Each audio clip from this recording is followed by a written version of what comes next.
Amin. Sekali lagi shalom saudara, dari tempat ini aku sampaikan shalom, damai sejahtera untukmu dimanapun engkau berada. Kiranya kasih karunia Tuhan menyertai kita semua. Saudara, kita akan mulai dari Yesaya 55 ayat 8 sampai 10. Yesaya 55 ayat 8 sampai 10. Ini ayat yang sudah sangat terkenal saudara, ya kita baca bersama. Sebab rancanganku bukanlah rancanganmu, dan jalanmu bukanlah jalanku, demikianlah firman Tuhan. Seperti tingginya langit dari bumi, demikianlah tingginya jalanku dari jalanmu dan rancanganku dari rancanganmu. Amin saudara.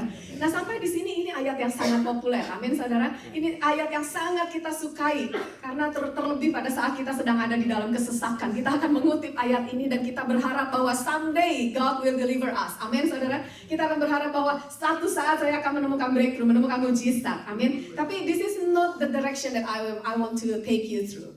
Ini bukan direksi arah yang saya mau bawa saudara. Kita masuk ke ayat berikutnya saudara. Ayat 10. Sebab seperti hujan dan salju turun dari langit. Dan, kita baca saudara. Ya, yang keras. Melainkan mengairi bumi, membuatnya subur dan menumbuhkan tumbuh-tumbuhan. Memberikan benih kepada penabur dan roti kepada orang yang mau makan. Demikianlah firmanku yang keluar dari mulutku. Ia tidak akan kembali kepadaku dengan sia-sia, melainkan ia akan melaksanakan apa yang kukehendaki dan akan berhasil dalam apa yang kusuruhkan kepadanya. Jadi ini saudara, pagi ini saya mau kita belajar tentang mengapa kita perlu firman. Amin saudara. Ya. Karena saya tidak akan pernah henti-hentinya, tidak akan pernah bosan-bosannya untuk berkata, saudara harus baca firman. Kenapa? Karena tanpa firman hidupmu itu akan seperti kamu naik taksi tapi kamu tidak tahu tujuanmu di mana. Dan akhirnya supir taksinya yang akan menentukan. Other people will decide your life. Tapi pada saat engkau punya firman maka engkau tahu kemana tujuan hidupmu. Saudara, kita sering berkata terjadilah kehendakmu Tuhan. Amin. Ya. Kalau kita berkata terjadilah kehendakmu Tuhan, berarti kita mau bukan hanya yang sekedar dari miskin menjadi kaya, benar saudara? Bukan cuma sekedar dari yang sakit menjadi sehat, tapi bahkan you need to step forward. Bukan hanya sekedar itu saudara, tapi engkau berjalan, engkau tampil sebagai duta besar kerajaan sorga. Katakan bersama saya, duta besar kerajaan sorga. Engkau tampil sebagai ahli waris kerajaan sorga. Bukan orang biasa-biasa saja. Kalau engkau berkata bahwa Tuhan jadilah kehendakmu padaku, saudara tahu kehendak Tuhan atasmu adalah engkau menjadi ahli waris kerajaan sorga. Engkau menjadi ahli waris sama seperti Kristus. Ya, so it is not enough for you hanya untuk berpindah dari sekedar tidak kenal Tuhan jadi kenal Tuhan. Hanya untuk berpindah sekedar dari yang tadinya cuma bisnis punya satu toko sekarang engkau punya pabrik. Tidak cukup saudara. Tadinya engkau ada di Indonesia, engkau banting pulang sekarang engkau hidup senang, hidup makmur di Australia. Tidak cukup. Tapi Tuhan mau hidupmu itu menjadi showcase. Katakan bersama saya, showcase. Showcase to display His goodness and mercy. To display His favor. Ya, sama seperti pada saat Daud. Saya dapat ayat itu saudara, waktu saya masih di Melbourne waktu itu. Bahwa Tuhan akan memakai hidupmu menjadi showcase. To display His goodness and mercy. Saya dapat ayat itu dari Mazmur. Pada saat Daud berkata bahwa hidupku menjadi contoh. My life has been an example for many because of your protection. Itu kata Daud. Kalau kita lihat perjalanan hidup Daud ya, mulai dia dari dikejar-kejar, tadinya dia dibuang dari keluarganya, tidak dianggap gitu ya katanya. Konon kabarnya karena dia bukan anak yang diharapkan somehow. Kemudian dia akhirnya ditaruh di padang, tidak ada yang memperhatikan dia, tidak ada yang notice dia, bahkan keluarganya sendiri pun didn't even have any expectation of him. Tapi akhirnya dia diangkat Tuhan sedemikian rupa. Tapi pada saat perjalanan hidupnya, meskipun dia diangkat Tuhan, tapi tetap ada kerikil-kerikil di dalam perjalanannya. Karena itu Daud berkata bahwa hidupku ini seperti contoh loh untuk banyak orang. Tetapi karena Tuhan menjadi proteksiku, menjadi perlindunganku, maka kita lihat akhir hidupnya. Ya, amin saudara. Jadi itu saudara. Jadi saudara harus baca firman, saudara harus bergaul dengan firman. Matius 4 ayat 4 dikatakan, manusia hidup bukan dari roti saja, tetapi dari setiap firman. Nah saudara tahu pada saat Yesus mengutip ayat itu saudara. Ya, itu dia. Pada saat Yesus mengutip ayat itu menunjukkan bahwa Yesus itu pun sendiri, meskipun dia adalah anak Allah, dia tahu bahwa dia adalah anak Allah. Dia pada mulanya adalah firman, dan firman itu adalah Allah. Firman itu bersama dengan Allah. Ya, Yesus itu sendiri adalah firman yang turun ke dunia. Tapi dia sendiri bertumbuh di dalam pengenalan akan firman. Makanya pada umur 12 tahun, pada saat orang tuanya mengajak dia ke bait Allah, dia di sana sebagai seorang anak berumur 12 tahun, dia bisa bersoal jawab dengan para ahli Taurat. Luar biasa, saudara. Jadi jangan anggap remeh anak-anak saudara. Mungkin saudara berpikir, dia masih umur 5, masih umur 6, belum ngerti apa-apa. Justru ini saatnya engkau menabur benih firman di dalam anakmu. Sehingga hopefully pada saat umur 12, pada saat di sekolahnya ada krisis, dia bisa tampil dan dia bisa memperkatakan firman. Amin, saudara. Pada saat di tengah keluarganya ada yang sakit, dia bisa tampil dan dia bisa memperkatakan firman. Itu, saudara. Ya, jadi pada saat Yesus umur 12, dia sudah bisa bersoal jawab dengan para ahli Taurat. Karena dia hidup dalam firman. Jadi pada saat pencobaan di padang gurun, pada saat Yesus dicobai iblis, ya, untung Yesus tahu firman. Karena kalau Yesus hanya mengutipnya sedikit-sedikit, dia akan berpikir mungkin sebab rancanganku bukanlah rancangan, berarti ini rancangan Tuhan, ada yang terbaik, berarti iya deh saya ubah menjadi roti. Karena itu Tuhan sudah memberikan saya kuasa, saya ubah menjadi roti. Bersyukur Yesus punya pemahaman mengenai konteks yang lengkap tentang firman Tuhan. Jadi tidak hanya dicomot sedikit-sedikit yang menyukakan hatinya.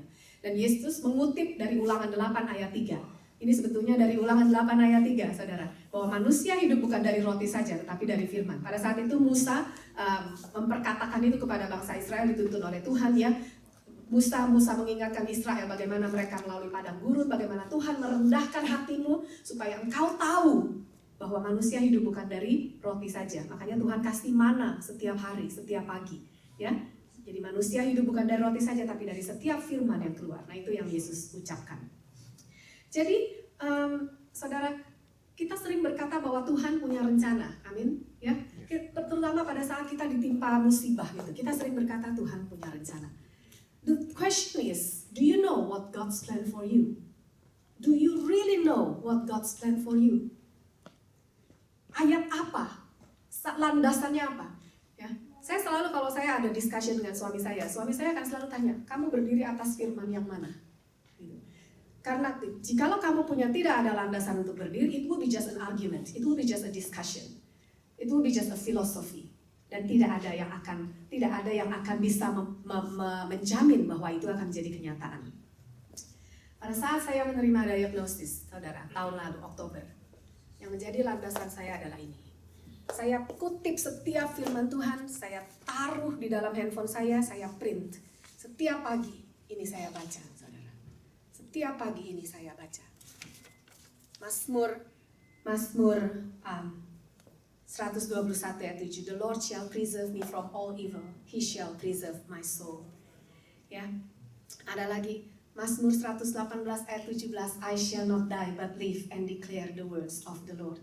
Kalau saya hanya berpikir saya akan sembuh karena obat-obatan, karena kemoterapi dan sebagainya. Tidak ada yang bisa menjamin, saudara. Dokter hanya bisa memberikan statistik, dan itu hanya angka. Benar, saudara? Tidak ada yang bisa menjamin 100%. Tetapi firman Tuhan itu akan tinggal tetap. This is the truth. This is the truth. Ya. Jadi saudara harus tahu apa yang menjadi landasan firman.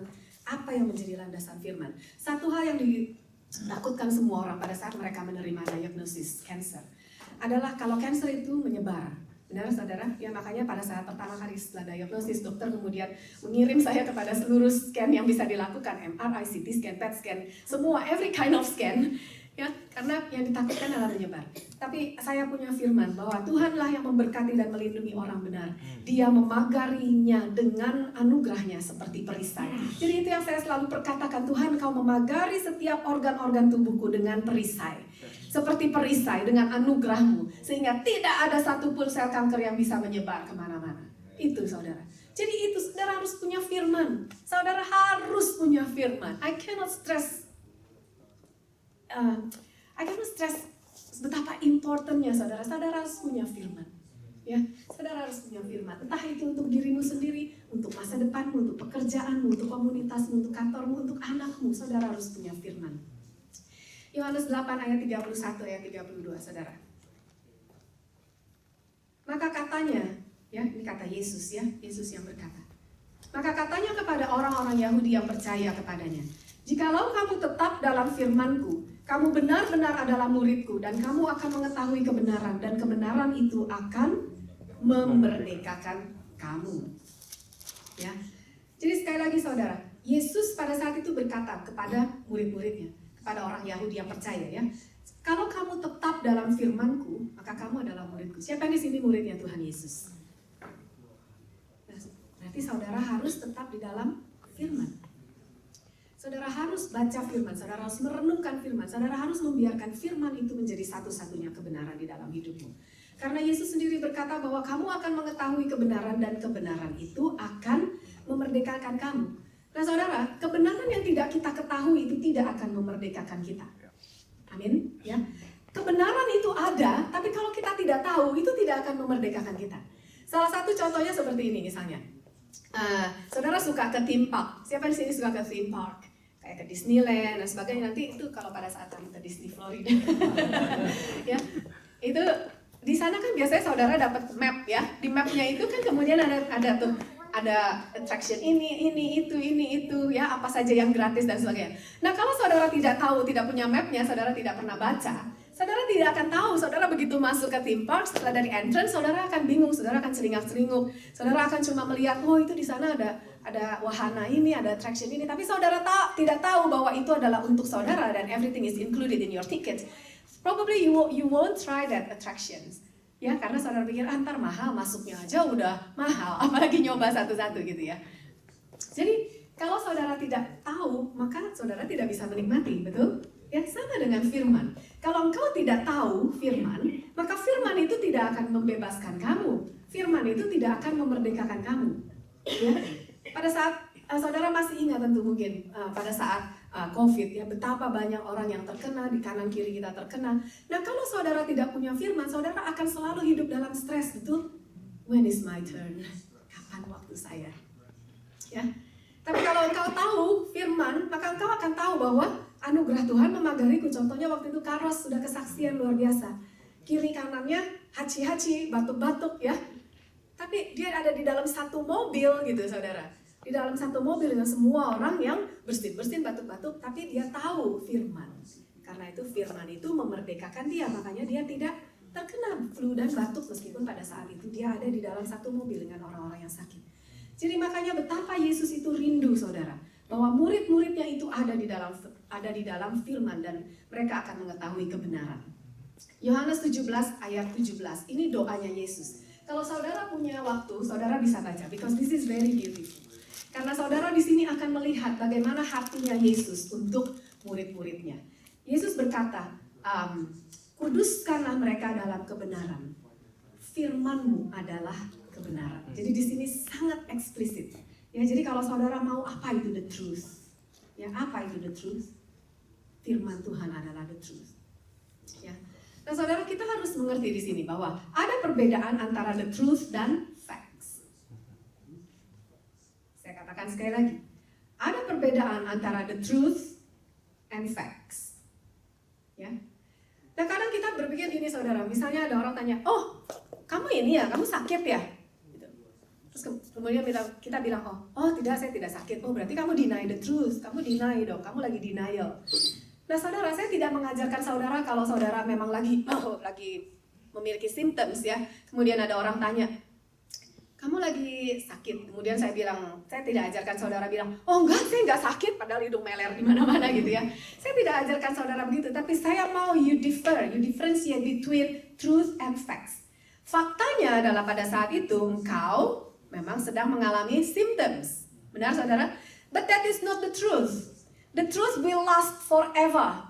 Ya, kebenaran itu akan berakhir sampai selama-lamanya. Istilahnya kalau saudara nonton film, episode 3 jagoannya dipukul, episode 4 jagoannya masuk penjara, episode 5 jagoannya ditinggal istrinya, episode 6 istrinya meninggal, jagoannya terkena tumor.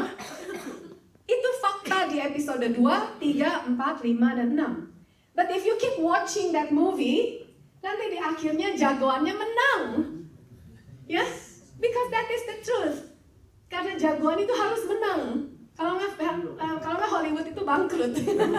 Ya saudara, jadi jagoannya menang. Jadi pada saat Tuhan berkata bahwa you shall not die but live, meskipun ada simptom-simptom yang kelihatannya tidak menguntungkan, ya meskipun kelihatannya tadi Martha bilang dokter katakan ada brain tumor dan sebagainya, tapi kalau kalau pada saat kau berdiri di atas firman bahwa I shall not die, but live and declare the works of the Lord, itu yang akan terjadi pada akhirnya, saudara. Ya, as long as you are willing to stand, as long as you are willing to stand, jangan menyerah, saudara. Kalau saudara nonton film seri sampai 40, saya sarankan saudara nonton episode 1, mungkin sekitar 15, 25, lalu 40.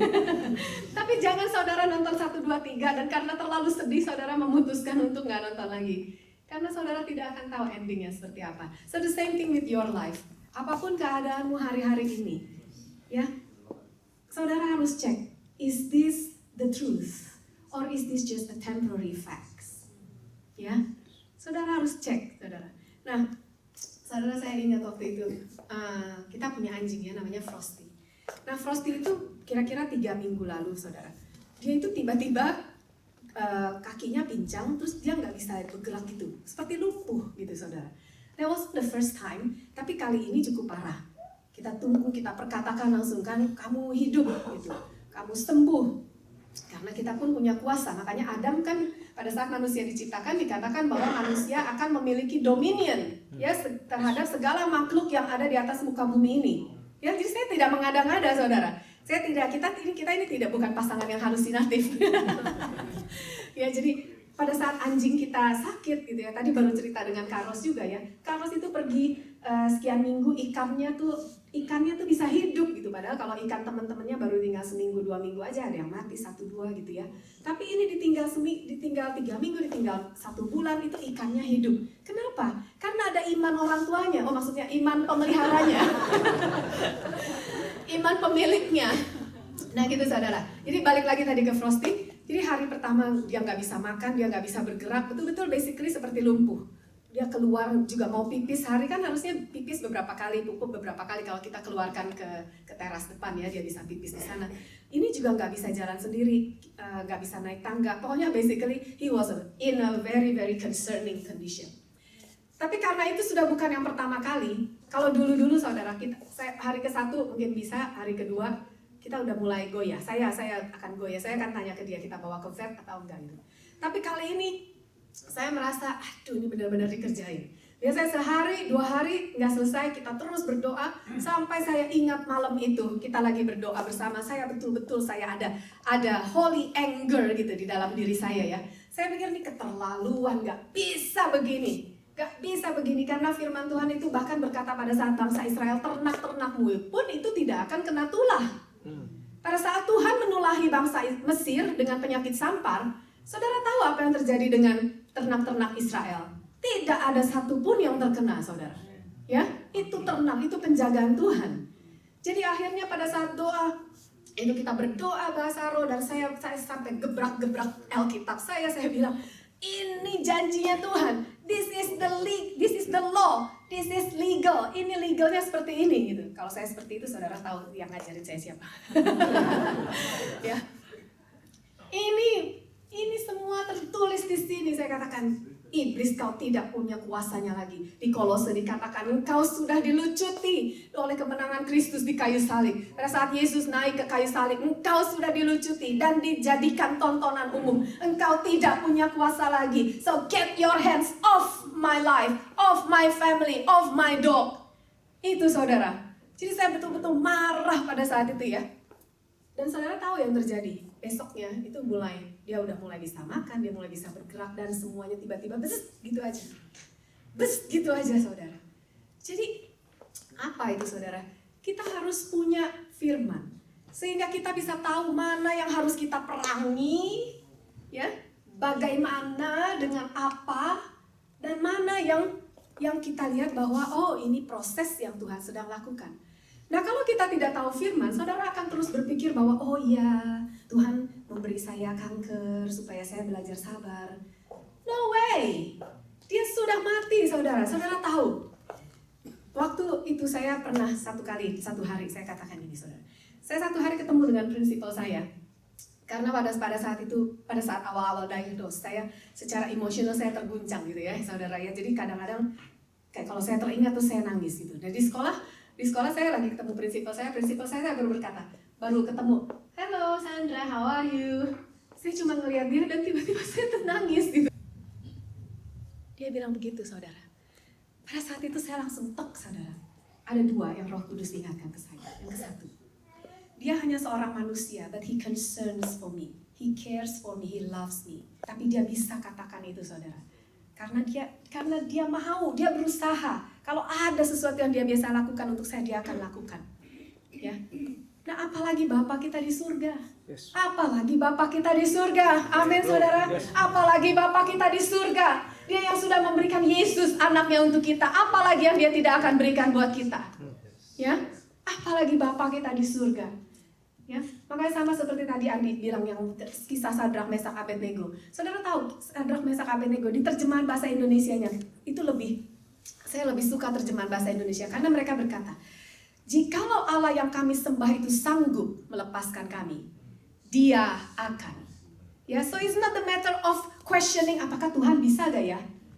Tetapi it's the matter of trusting that He wants to do it with you, for you. He will do it for you. Ya, it's the matter of trusting His heart. Jadi itu satu. Jadi Tuhan bilang, kalau manusia aja bisa ngomong seperti itu, apalagi saya. Dia tidak punya kuasa, tapi saya, pencipta langit dan bumi, pencipta semesta, yang dariku segala sesuatu berasal. There is nothing impossible. Ya, with me. Itu. Yang kedua. Nah, saudara, tuh Jesus, the darling of heaven, itu sudah mati buat kita. Ya. Saudara pikir surga akan membiarkan lagi? Saudara pikir Bapa akan membiarkan lagi engkau mati karena brain tumor? Kau mati karena cancer. Padahal Dia sudah membiarkan anaknya untuk mati untukmu. So do you really think that God will do that? Dia sudah menyerahkan anaknya untuk mati ganti kita. Kemudian saudara berpikir bahwa, oh ya udah yang ini mati lagi. Berarti Tuhan tidak menghargai anaknya sendiri. Ya, so it just doesn't make sense, right? Ya, jadi itu saudara. Nah, saudara harus tahu kebenaran. Karena kalau saudara tidak tahu kebenaran, maka si iblis akan berusaha memutarbalikkan semua fakta. Ya, fakta itu diputar balik saudara, sehingga akhirnya saudara tidak tahu lagi mana yang benar. Saudara tidak lagi bisa berdiri. Ya, pada saat saya kemoterapi, saya kehilangan appetite saya. Itu fakta, saudara. Saya tidak bisa makan, itu fakta pada saat itu. Ya, karena lidah ini rasanya terbakar. Boro-boro mau masuk makanan. Itu fakta. Tapi firman Tuhan berkata, kecaplah dan lihatlah betapa baiknya Tuhan. Kecaplah dan lihatlah betapa baiknya Tuhan. Itu yang saya perkatakan setiap hari. Ya, dan sekarang kemarin malam kita fellowship imam musik, Kak Ros bikin soto yang luar biasa. Saya makan 2 mangkok. Itu saudara ya. Jadi fakta itu terjadi. Fakta itu memang fakta itu pada saat itu demikian. But that wasn't the truth. That is not the truth. Ya, the truth adalah kita akan mengecap dan melihat kebaikan Tuhan. Amin, saudara. Haleluya.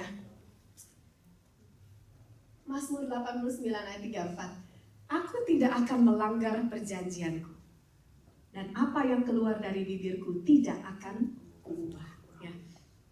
Itu yang mengucapkan adalah pencipta semesta, Allah yang paling tinggi. Bahkan Dia tidak bisa bersumpah demi apapun karena Dia sudah paling tinggi. Kalau Dia bersumpah, Dia harus bersumpah untuk sesuatu yang atas sesuatu yang lebih tinggi darinya. Tapi karena tidak ada sesuatu pun yang lebih tinggi darinya, yang lebih besar darinya, maka Dia tidak bisa bersumpah. Tapi Dia hanya mengucapkan itu. Tapi itulah the ultimate, ya, the ultimate statement, the ultimate truth. Dan Dia berkata bahwa Dia tidak akan melanggar perjanjiannya. Dan apa yang keluar dari bibirnya itu tidak akan berubah. Itu saudara. Pada saat, saya tidak berlama-lama hari ini saudara. Bulan Juni 2021, tadinya saya mau tayangkan di sini ya, tapi mungkin nanti lain kali waktu. Bulan Juni 2021 itu saya mendengar kabar dari orang tua saya di Jakarta itu mengalami sakit yang pada saat itu sedang ditakutkan ya. Mengalami gejala-gejala sakit yang saat itu sedang ditakutkan. Dan saya hanya terima kabar dari sepupu saya bahwa ya kondisi orang tuamu menurun gini-gini dan sebagainya. Dia harus cek kadar oksigen lah atau apa dan sebagainya. Pertama harus swab dan sebagainya. Tapi kakak saya dan saya tinggal di Australia. Jadi papa dan mama tinggal by themselves di Jakarta.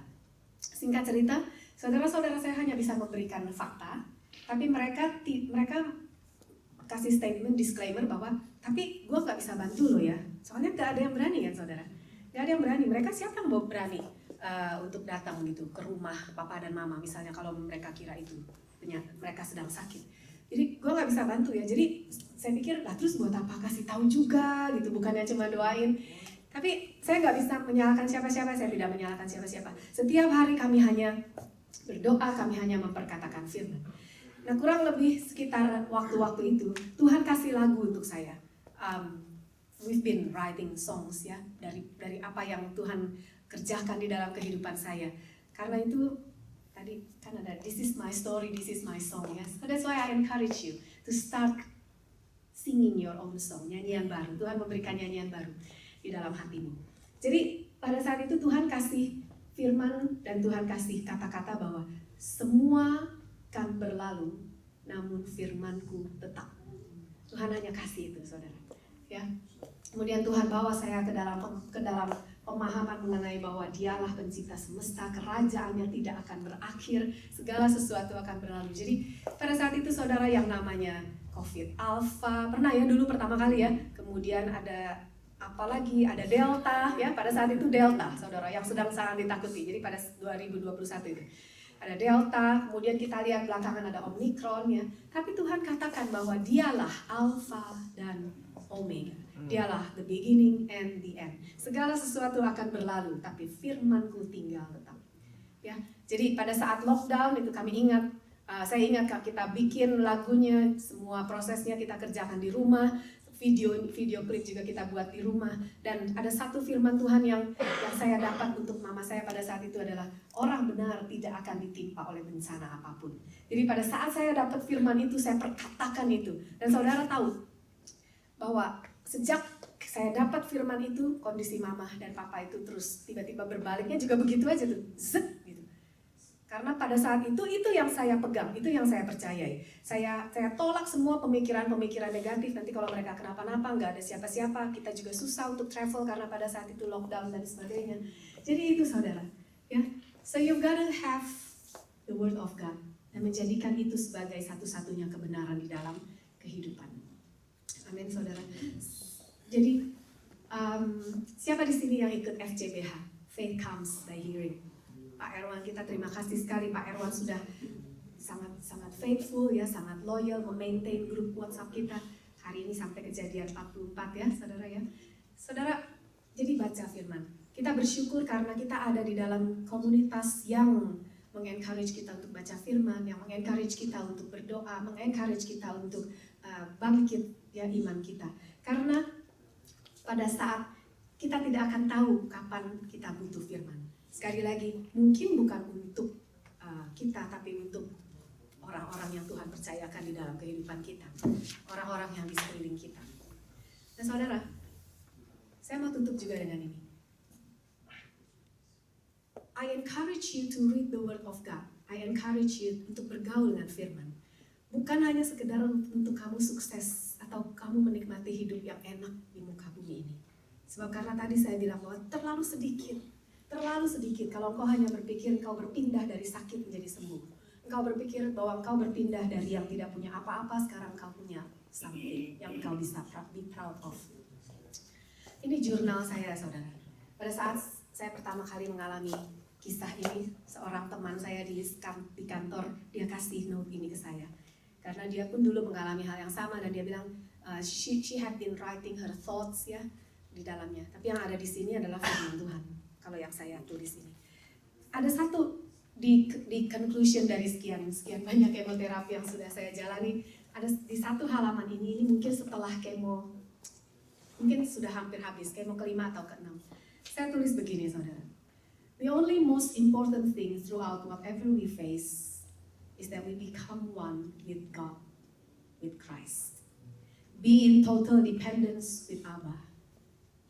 So it's not the healing. It's not the breakthrough. It's not the answer to a prayer. But it is Him that we want to receive. The revelation of who He is. Amin saudara. Jadi sekali lagi, engkau sakit, engkau terima firman, engkau sembuh. Ya, yeah, that's the truth. Engkau tidak punya kerja, engkau terima firman, engkau dapat kerja. Yes, that's the truth. Tapi ternyata itu bukan the ultimate goal yang Tuhan inginkan. Melalui firman-Nya, engkau bergaul karib dengan Dia. Dan engkau menerima pewahyuan mengenai siapa Dia. You got the revelation of who He is and who you are. Ya. Jadi kalau saudara merasa hidupmu baik-baik saja, saya sudah punya firman, saya tahu firman. Coba engkau masuk mendesak sedikit lagi. Sebab barangkali ada satu dimensi pewahyuan lagi yang engkau belum kenal tentang siapa Abamu, siapa Bapamu. Ya, dan itu hanya akan bisa diperoleh melalui pergaulanmu dengan firman. Amin saudara. Yuk mari kita stand up pemain musik.